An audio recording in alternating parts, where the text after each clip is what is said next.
Hey explorers, I apologize. It's been a few weeks since I've been able to make a video. Life's been crazy. Winter vortex of 2021 hit. I've heard it called the snowpocalypse, snowmageddon. I just call it really cold vacation. But I wanted to get back with you. If you've been in the Bible study with us, at this point we have made it from Genesis all the way to the middle of Numbers.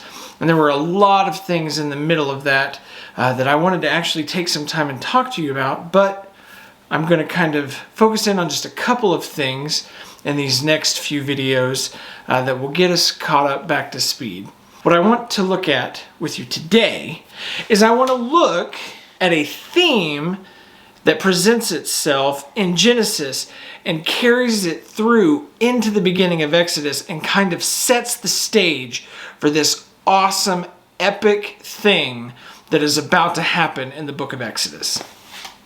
In Genesis, very early on, right after Adam and Eve have had their first kids, Cain and Abel, you have the murder of these two brothers. Cain kills Abel, and God comes along and says to him, I can hear Abel's blood crying out to me from the ground.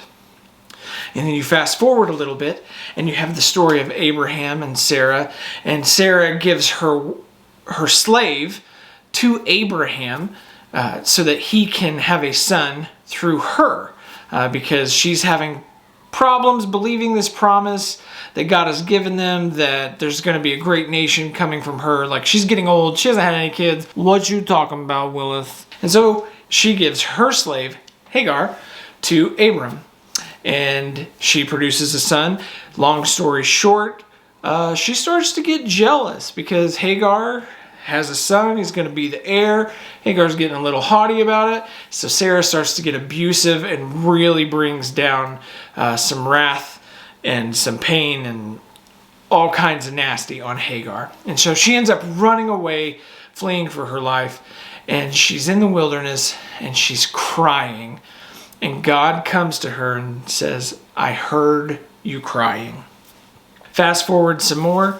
Sodom and Gomorrah, they're about to be destroyed. God comes to Abram and says, hey, I'm going to go destroy these cities because I have heard the cries coming up against them. The evil and injustice that was happening in Sodom and Gomorrah, the people that were the victims of that were crying out, and God had heard their cries and he was coming to their aid.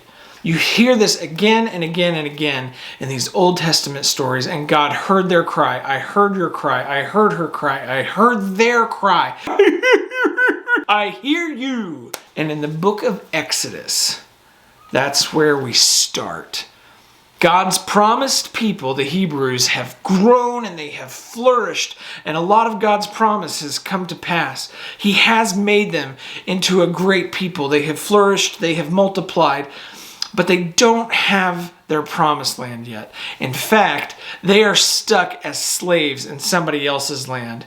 They are the victims of terrible, horrible injustice. Their situation is dire. Their hope is fading. They've heard the promises. They've been passed down from generation to generation. But this new Pharaoh guy, he is wicked. He is evil. And hope is waning. Will God ever come, deliver them?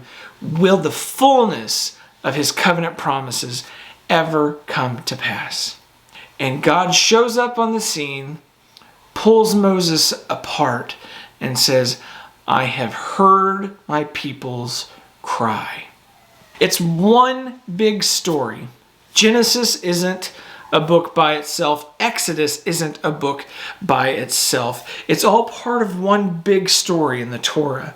Genesis and Exodus are together. And this theme that is presenting itself, this pattern you should be watching for, that has come up again and again and again, is that God hears the cries of those who suffer, of those who are hurting, of those who are victims, the downcast, the trodden, the distraught, the marginalized, the hurting, the lost.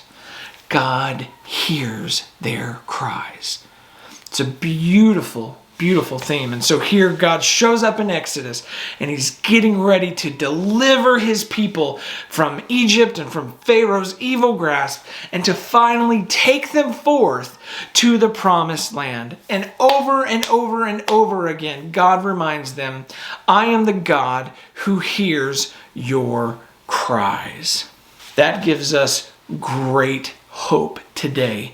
It reminds us that these stories aren't just ancient stories, but they're our stories. I don't know what you're going through. I don't know what all you've been through. I don't know what you're still going to face.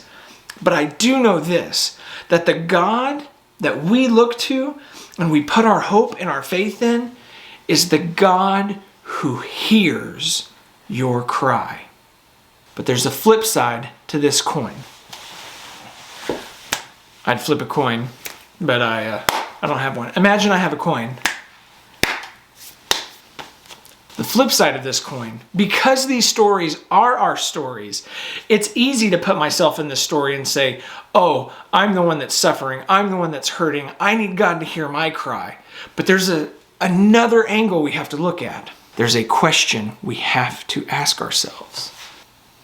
Are we the ones making someone else cry?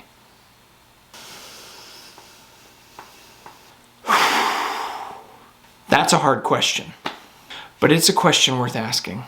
Because if we believe that God hears the cries of those who are hurting, of those who are suffering injustice, if we believe that God hears the cries of the marginalized and the outcast and the foreigner and the widow and the orphan, if we believe God is hearing their cries, then we have to ask ourselves, are we the ones making them cry out? And if so, we need to repent. What is repent? Fancy biblical word for turn it around and walk away from it.